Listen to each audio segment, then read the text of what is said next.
नमस्ते दोस्तों, स्वागत है आपका सिलेक्शन हिट पॉइंट में। आज हम आपके लिए लाए हैं इंडियन एंशिएंट हिस्ट्री के 100 सबसे महत्वपूर्ण वन लाइनर्स जो एसएससी, रेलवे, बैंकिंग, यूपीएससी और स्टेट एग्जाम्स 2025 के लिए जरूरी हैं। तो चलिए शुरू करते हैं और आपका सिलेक्शन और भी आसान बनाते हैं। 1. सिंधु घाटी सभ्यता का सबसे बड़ा नगर मोहनजोदड़ो था। 2. हड़प्पा और मोहनजोदड़ो में ग्रेट बाथ पाया गया। 3. सिंधु घाटी का मुख्य व्यापारिक वस्तु कपास था। 4. ऋग्वेद भारत का सबसे प्राचीन साहित्य है। 5. वेदों में सबसे प्राचीन वेद ऋग्वेद है। 6. वैदिक काल में वर्ण व्यवस्था का विकास हुआ। 7. महाजनपदों की संख्या 16 थी। 8. मगध की प्राचीन राजधानी राजगीर थी। 9. चंद्रगुप्त मौर्य ने मौर्य साम्राज्य की स्थापना की। 10. चाणक्य ने अर्थशास्त्र लिखा। 11. अशोक ने कलिंग युद्ध के बाद धर्म और अहिंसा को अपनाया। 12. अशोक की राजधानी पाटलिपुत्र थी। 13. गुप्त साम्राज्य को भारत का स्वर्ण युग कहा जाता है। 14. आर्यभट्ट ने शून्य जीरो का सिद्धांत दिया। 15. कालिदास को संस्कृत का श्रेष्ठ कवि माना जाता है। 16. हर्षवर्धन की राजधानी कनौज थी। 17. हर्ष ने नालंदा विश्वविद्यालय का विकास किया। 18. संगम काल के प्रमुख शासक चेर, चोल, पांड्य थे। 19. मौर्य साम्राज्य की राजधानी पाटलिपुत्र थी। 20. मेगस्थनीज ने इंडिका लिखी। 21. गुप्त काल में नालंदा और तक्षशिला विश्वविद्यालय प्रसिद्ध थे। 22. मौर्य और गुप्त काल में बौद्ध धर्म और जैन धर्म फला फूला। 23. चंद्रगुप्त द्वितीय का उपनाम विक्रमादित्य था। 24. हड़प्पा सभ्यता में वेट्स और मेजर्स का उपयोग होता था। 25. अशोक के स्तंभों पर शिलालेख एडिक्स लिखे गए। 26. सिंधु घाटी का लिपि अभी तक अनवाचित अनडिसाइफर्ड है। 27. वैदिक काल में घोड़े का परिचय हुआ। 28. महाभारत और रामायण का काल वैदिक युग के बाद था। 29. मौर्य साम्राज्य की अर्थव्यवस्था मुख्यतः कृषि आधारित थी। 30. आर्यभट्ट ने सौरमंडल और खगोल शास्त्र में योगदान दिया। 31. गुप्त काल में दशमलव और बीज गणित का विकास हुआ।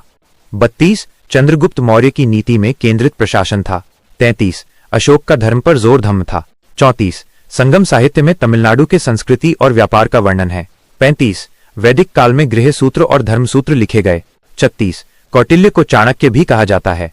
37. मौर्य साम्राज्य की सेना पैदल सेना और हाथी पर आधारित थी। 38. गुप्त शासकों का शासन प्रभावी नौकरशाही के तहत होता था। 39. अशोक काल में बौद्ध स्तूप और मठ बनाए गए। 40. हड़प्पा सभ्यता में नालियों और ड्रेनेज सिस्टम उन्नत था। 41. आर्यों ने पशुपालन और कृषि शुरू की। 42. गुप्त काल में अजंता और एलोरा गुफाएं कला का उत्कृष्ट उदाहरण है। 43. सिंधु घाटी का व्यापार मेसोपोटामिया के साथ होता था। 44. वैदिक काल में संस्कृत भाषा का विकास हुआ।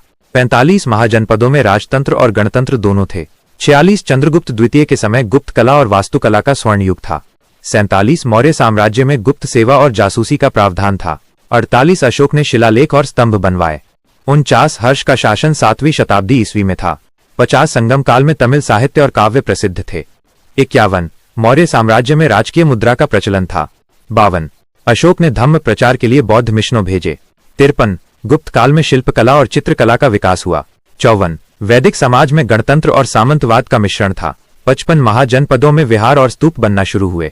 56. चंद्रगुप्त मौर्य ने मौर्य सेना का संगठन मजबूत किया। 57. अशोक ने धर्म संवाद और शिक्षा को बढ़ावा दिया। 58. गुप्त साम्राज्य में सांस्कृतिक और साहित्यिक प्रगति हुई। 59. संगम साहित्य में व्यापारिक और कृषि जीवन का वर्णन है। 60. हर्षवर्धन ने धर्म और शिक्षा को प्रोत्साहित किया। 61. सिंधु घाटी में मोहनजोदड़ो की नगर योजना बेहद उन्नत थी। 62. वैदिक काल में यज्ञ और मंत्र का महत्व था। 63. मौर्य साम्राज्य के दौरान सड़क और व्यापार मार्ग विकसित हुए। 64. अशोक की नीतियों में सार्वजनिक कल्याण और अहिंसा शामिल था। 65. गुप्त काल में खगोल शास्त्र और गणित में महत्वपूर्ण खोजें हुई। 66. संगम काल के तमिल समाज में सामाजिक और राजनीतिक व्यवस्था विकसित थी। 67. हर्ष के समय में कला और संगीत का विकास हुआ। 68. वैदिक धर्म में ऋषि और शिष्यों का मार्गदर्शन महत्वपूर्ण था। 69. महाजनपदों में राजनीतिक संघर्ष और संधियां होती थीं। 70. मौर्य साम्राज्य में कर प्रणाली और प्रशासनिक सुधार लागू हुए। 71. अशोक ने कलिंग युद्ध के बाद अहिंसा अपनाई। 72. गुप्त काल में गणितज्ञ और विद्वानों का संरक्षण हुआ। 73. संगम काल में साहित्य और धर्म का समन्वय था। 74. हर्षवर्धन के समय नालंदा विश्वविद्यालय की प्रतिष्ठा बढ़ी। 75. सिंधु घाटी में नहर और जल प्रणाली उन्नत थी।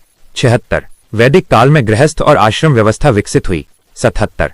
मौर्य साम्राज्य के समय नौकरशाही और न्याय व्यवस्था थी। 78. अशोक ने शिलालेखों के माध्यम से संदेश फैलाए। 79. गुप्त साम्राज्य में मंदिर निर्माण और मूर्ति कला का विकास हुआ। 80. संगम साहित्य में नैतिकता और नीति पर विशेष जोर था। 81 हर्षवर्धन ने धर्म और शिक्षा के क्षेत्र में योगदान दिया। 82 सिंधु घाटी में सुरक्षा और किलेबंदी का ध्यान रखा गया। 83 वैदिक काल में संस्कृति और रीति रिवाजों का विकास हुआ। 84 मौर्य साम्राज्य के समय विदेशी व्यापार और दूतावास स्थापित हुए।